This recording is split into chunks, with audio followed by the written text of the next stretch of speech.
know you wrote an article about Lonzo Ball joining the Cavs. Take us through that article and just your thoughts on what he means to this team, or can mean to this team. I think the big thing with Lonzo, Dave, is that he elevates their playoff level ceiling. Because if you think about the style of player he is, it fits in the playoffs. He can defend multiple positions. He can create offense on his own, create offense for his teammates, but he can also play a secondary or a tertiary role if he has to.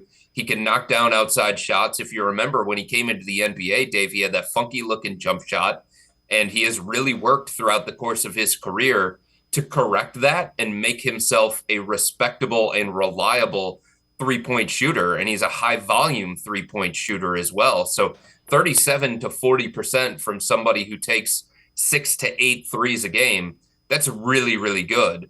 But I think he's going to be a really good fit for this team because of all of the different things and the different ways that he can impact a game. And I think that's what makes him a potentially high-level playoff performer if he can stay healthy. And that's always the big if when it comes to Lonzo Ball. He was not able to play back-to-back games last year. The Bulls didn't want him to play back-to-back games last year.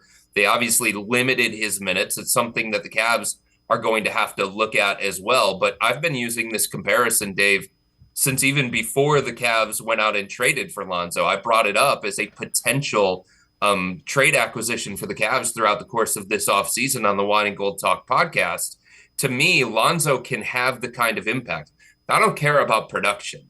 I'm talking about impact. I'm talking about effect on the game. He can have the kind of impact that we have seen from Alex Caruso with the Oklahoma City Thunder. He can be your best on-ball perimeter defender, and he can also be evolved enough on the offensive end of the floor where you're not in a situation where you're giving up one side of the floor or the other by giving big minutes to Lonzo Ball, the way that the Cavs felt like they were giving up too much defensively with Ty Jerome. They were giving up too much offensively with Isaac Okoro out there. He does more than both of those guys to impact the outcome of the game if he can be healthy.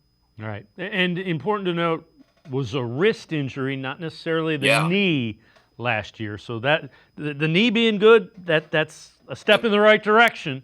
Let's talk a little bit about Larry. I mean, that's something that I asked Lonzo about. I said, like, what were you most happy about in your return season to the NBA? He said, I didn't have to miss time, or I didn't feel like I was missing time because of my knee. The knee cost him 2 straight years in the NBA.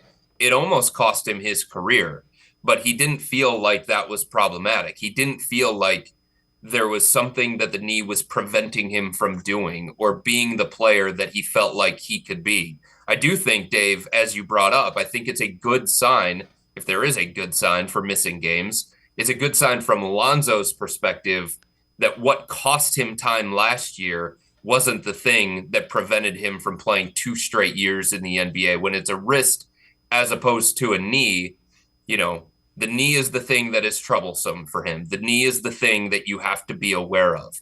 But that's not what prevented him from playing those games last year for Chicago, and that's a really good point you make.